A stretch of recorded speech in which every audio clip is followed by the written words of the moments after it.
welcome back to the show. We're about to meet our corporate game changer. Don't forget to join the conversation on our social media platforms at the BWG Show on Facebook, Instagram, and Twitter. Dr. Ijewere is the founder and medical director of the Nutrition Hospital and Wellness Center. He earned a bachelor's degree in chemistry from George Washington University and followed that up with a bachelor's degree in pharmacy, and thereafter a degree in medicine and specialty training in internal medicine at the prestigious Johns Hopkins University. Dr. Patrick Ijewere moved back to Nigeria in 2008 after practicing medicine abroad for about 15 years, and he's been making his own mark in the Nigerian medical space ever since. I'm so excited to have a doctor on the show. So welcome with me, Dr. Patrick Ijewere to the show.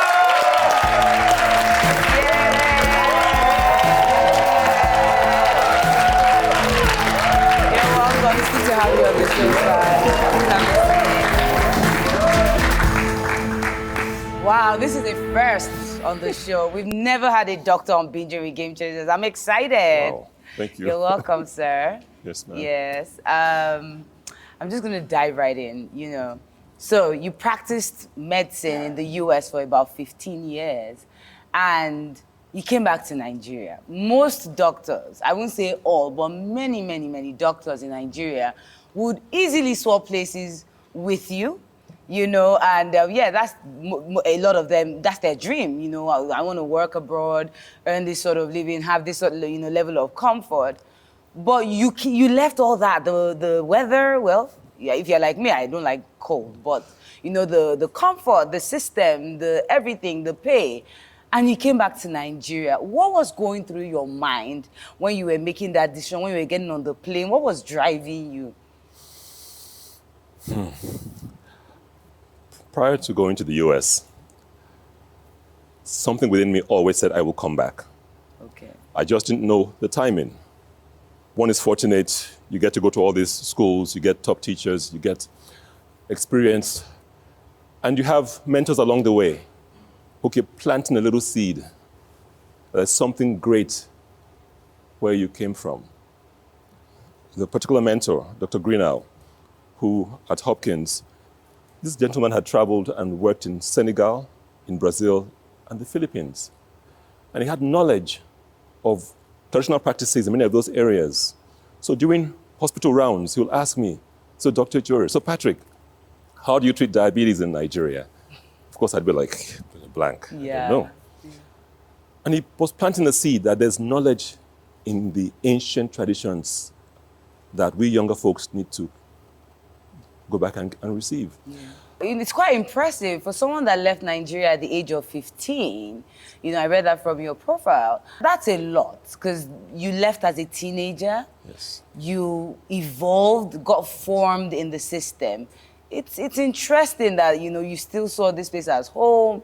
You saw it as a place you wanted to go back to. But I like that, it was constantly thrown at you. Oh, how do you do this in Nigeria? How do you do this in Africa? So thanks to whoever kept doing that to you. But, you then got to Nigeria. Very interesting story. Dr. Patrick gets to Nigeria, and he doesn't join the fancy hospitals. I still wonder why. Because your CV, stellar. You didn't join any of the fancy hospitals in Lagos, especially. You joined a HMO, that's a health management organization that sends you practically to all the states in Nigeria, assessing, hospitals and their amenities and all of that. So your tour around Nigeria and experiencing the reality of the medical condition of our people and the hospitals, did that excite you? Did it put in much more excitement that, yes, I'm where I'm meant to be? Or, what did it do to you? All of the above. It was exciting, and it was, yes, this is what I'm supposed to do. Prior to coming home, there was some clarity that I had to play outside the box. So interest wasn't really in joining the big hospitals. The HMO was necessary baptism by fire. I love what you call it, baptism by fire. Why do you say that? I left here at 15. I came back in 2008. I was 41 years old, which means I spent 26 years in the US versus 15 years growing up in Nigeria. Yes, in between, I came home to visit. I had to reconnect at a very deep level. What kind of states did you visit? Let me list a few of the towns I visited. Calabar, Port Harcourt, Yenagoa, Bomadi, Warri, Sapele, Ughelli, Benin, Epoma, Romi, Okay. Oka, Ogu, Olu, Aba, Abakaliki, All Onitsha, right. Nnewi, Enugu, Emene, Kafanchan, Mina, of course, Abuja.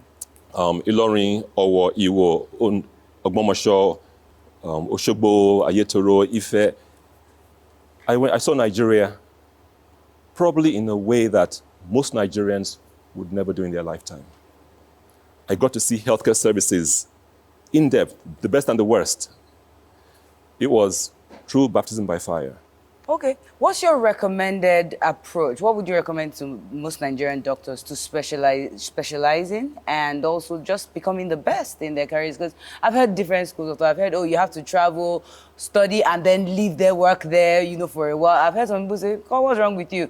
Go to UI or LUT, sit down there, see that you have the best there. What is your recommended pathway? As a rule, first of all, personally, you must have the desire to always excel. Mm-hmm. Whether you are in Nasarawa, or you are in Ibadan, or you are in Cairo, or you are in New York City. Personally, you must have a commitment to excel. Absolutely, if there's the opportunity to go abroad, whether it's Europe or the US, take it.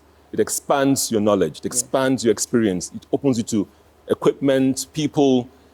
It makes you a better physician, all in all. So yes, if there's room to go abroad, do take it. And then going abroad, I do recommend, okay, don't just school, stay there for, After training, whether you do a specialty or subspecialty, it's wise for a few years, plug in. Okay. See how the business component works. And then for the person that can't travel, what would you recommend, to becoming the best within Nigeria? What would be your recommended? Again, the internal mindset of excellence. And that requires what? Continuous education. Beyond what you're taught in school, you must have that drive to keep reading. Whether it's online, traveling to conferences, coming back, teaching the younger ones, imparting the knowledge, because that's the real proof that you understand something, when you can actually impart knowledge to others. Just constantly seeking knowledge and daring to go outside the box, outside the defiance of your profession. You're quite passionate about the wellness of Nigerians, boosting the wellness of Nigerians through good nutrition. In fact, you have a talk show that runs every week where you talk about, the right foods to eat, so many things. I'm a fan, But so quickly, before we go, I'd love you to tell us three top foods or habits that you think Nigerians need to stop or reduce quickly that would really, help boost our mortality and lifestyle issues. Okay. Number one, we complain a lot, but there's also a lot to be grateful for. There are conditions around this country worse than here in Lagos. There are places in this world worse than where we are. I've been to many other countries in South America and the Caribbean. So number one, just that sense of gratitude. Let's bring it back into our lives. Let's be thankful for the little things. Appreciate the little things. Thank for the little things around us. Whether it's the friend who helped you to get to work, your parents are still living, you have food on your table. Can sleep under a roof. Yes, so number one, let's spend a lot of time being grateful. Number two, we've developed this bad habit of not sleeping enough. We are perpetually busy to the point where it interrupts our body's ability for us to rejuvenate. Your body rejuvenates when you get enough rest. You must make time to get that sound sleep at night. 6 to 8 hours, so that in the morning when you awake, who awakes is rejuvenated, not tired from the day before. You just age yourself when you don't get enough rest. Yes, we're chasing the dollar, we're chasing the naira, we're chasing, you name it, notoriety, fame, popularity. You die young in the process.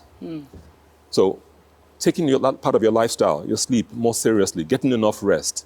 In the daytime, take that 5-minute, 10-minute power nap. Take it in the corner, take it on your chair. At nighttime, get that rest. So, gratitude, Rest. adequate rest. Yeah. And the third one is Stop glorifying junk food. Period.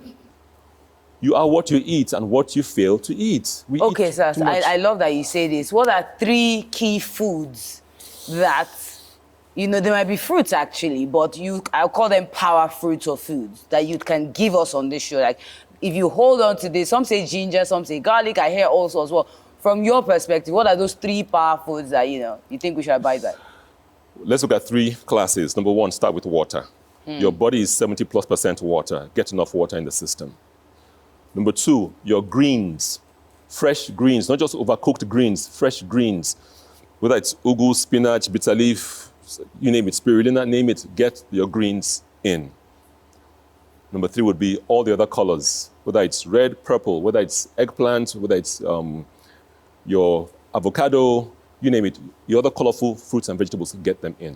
So 1 is water, 2 are the greens, number 3, all the other colors. Thank you. Thank you, Dr. Patrick. I'm personally inspired by your story because what this tells me is there's more to live for than money and comfort. And you exemplify that. Thank you very much, sir. Thank you. Thank you very much, sir. That was a chat to watch. When I return, we'll get binging. See you when I get back.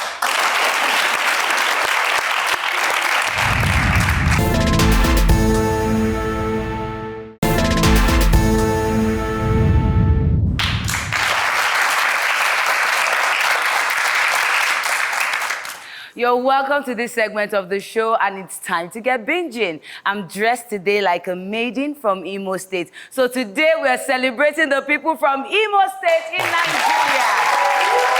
Yay. I'll tell you a few fun facts about Imo. Imo is actually named after the Imo River.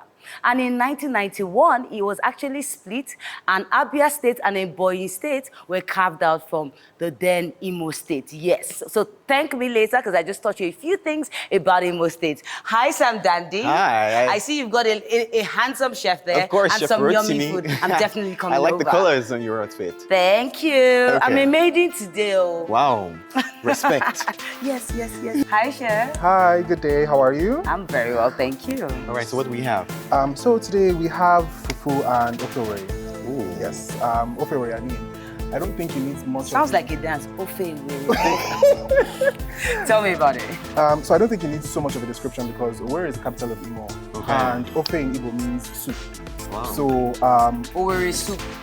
no. Yeah, the okay. soup of Owerri. Wow. Owerri soup. We want to say it like Yoruba. The soup of the Owerri people. Okay. Yes, actually. Yes, Yes. that's it. So what are we having with the soup?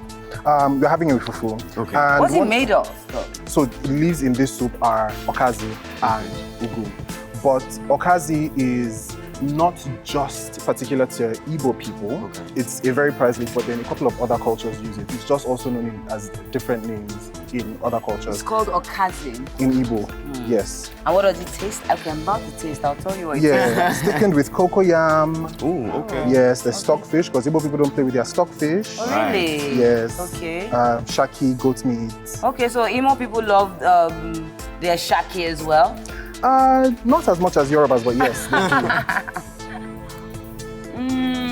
do. What do you think? I love this. You should try it. I should. Let me be local with it. Sam Dandy has changed. I Have you have. guys noticed? He's now all, you know. Before. Yeah. Oh.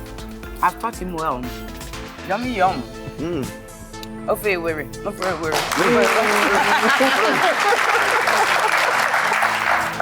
So what Thank else, you, yeah. What else can you have with this dish? Apart from fufu. yeah. I don't know about anybody else, but other than the traditional swallows that go with soup, you can actually have this with rice. Wow. Yes, Oh, because really? because it has like a broth type, a thickened broth consistency, so you can have it with. I would have it with rice. Okay. But yeah, rice and pretty much every other swallow option that is possible. Oh, brilliant. Thank I'll you so definitely much. be having this I definitely will. very soon. Thank you so much, Chef. Thank you very It's much for nice having me. tasting some of your magic. Thank you. Thank you.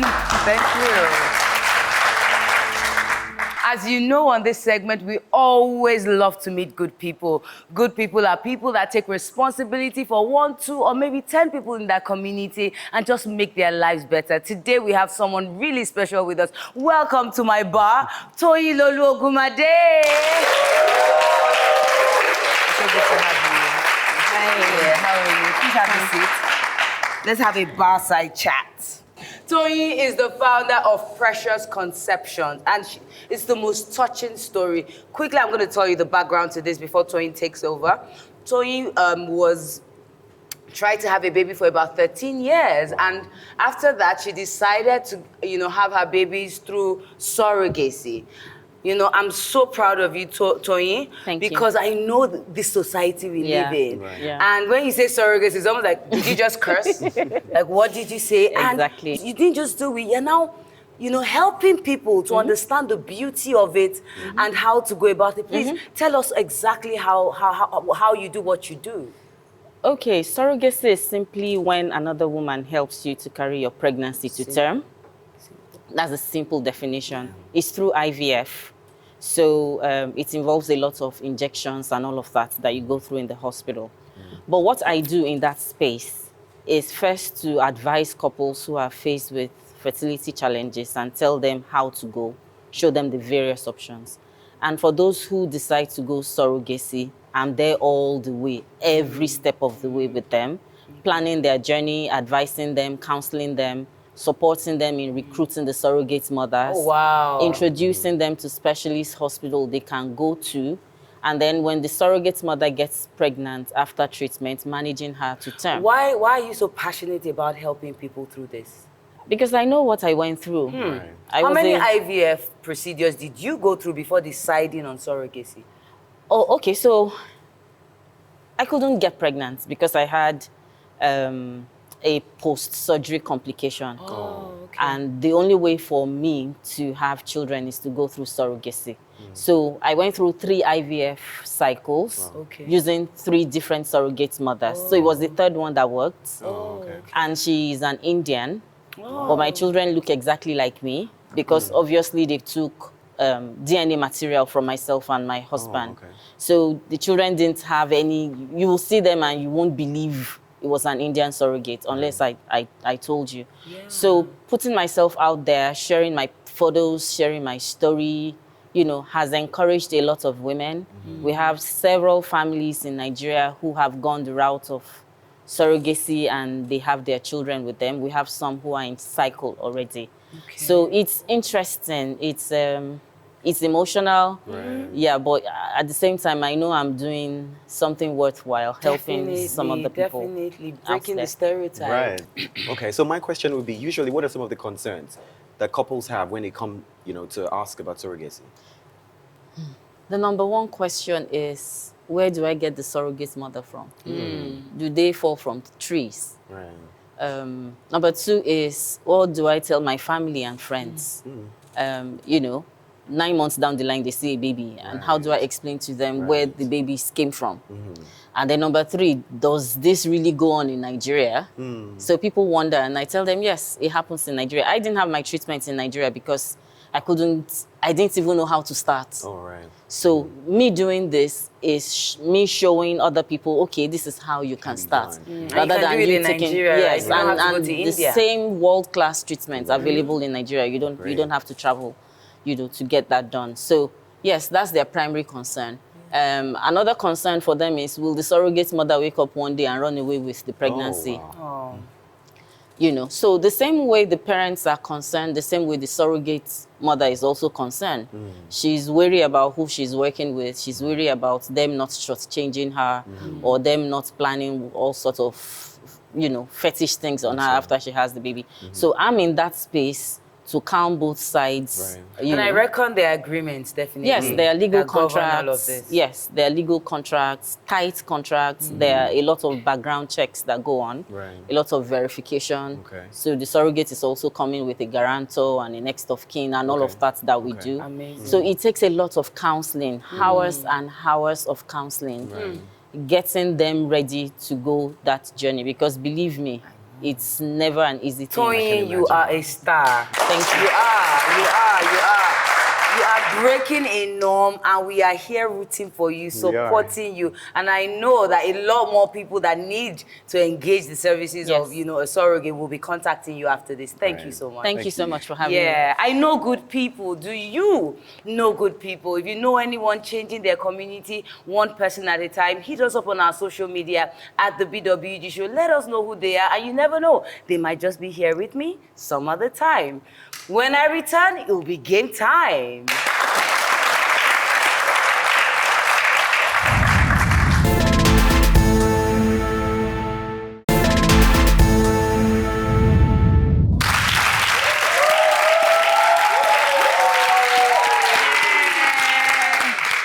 Welcome back to the show. I'm sure you know what time it is. It's game time, people!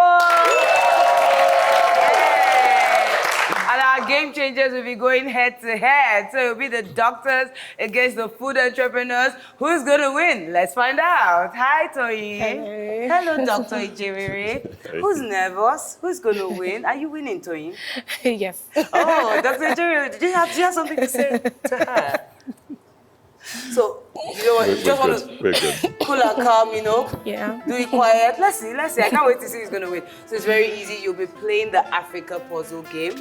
So we have a puzzle, which you also have in the notepad in front of you. There's several African countries in that maze you have before you in the puzzle. And you have 90 seconds to, you know, tick as many African countries as you find in what you have before you. 90 seconds, I repeat. And I'll say all the best. So on the count of 3, we'll commence. 1, 2, 3, go!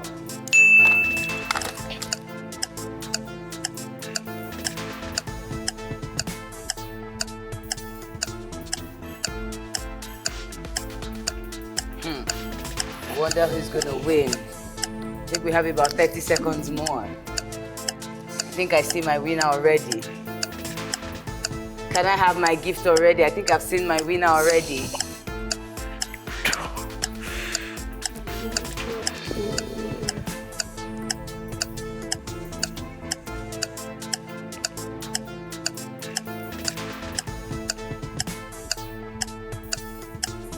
Five, 4, 3,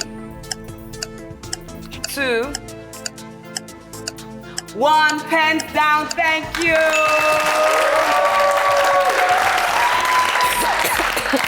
So, Toyin has here, how many countries did you find? You found Burundi, you found Senegal, you found Djibouti, Zambia, and Mozambique. So that's 1, 2, 3, 4, 5. Can we clap for Toyin? That wasn't easy. And what has Doctor done here? Let's find out.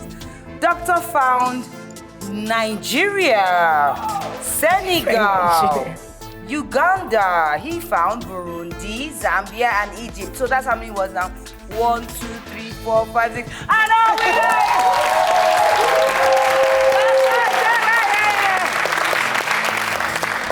Congratulations, sir. Thank you. Fantastic, Dr. Ijewere, I'm proud of you. You fought like a doctor. Let's clap for him. Toyin, I'm sure your babies will grow up and solve this puzzle and make you proud. Yes, they'll make you proud eventually. Congratulations, guys. Thank you so much. Thank you for coming on the show. It's been amazing learning from you, Dr. Ijewere, and Toyin. Your story is so inspiring. And Dr. Ijewere, I salute your courage. You know what you came back to do. I'm happy you're achieving it and you're changing Nigeria one patient at a time. Thank you so much. Very much. Thank you so much for watching this episode of Binging With Gamechangers. And thank you to my LDS for staying with me all through. Thank you. So don't forget to be the best in whatever space you find yourself. And I'll see you on another episode of Binging with Gamechangers.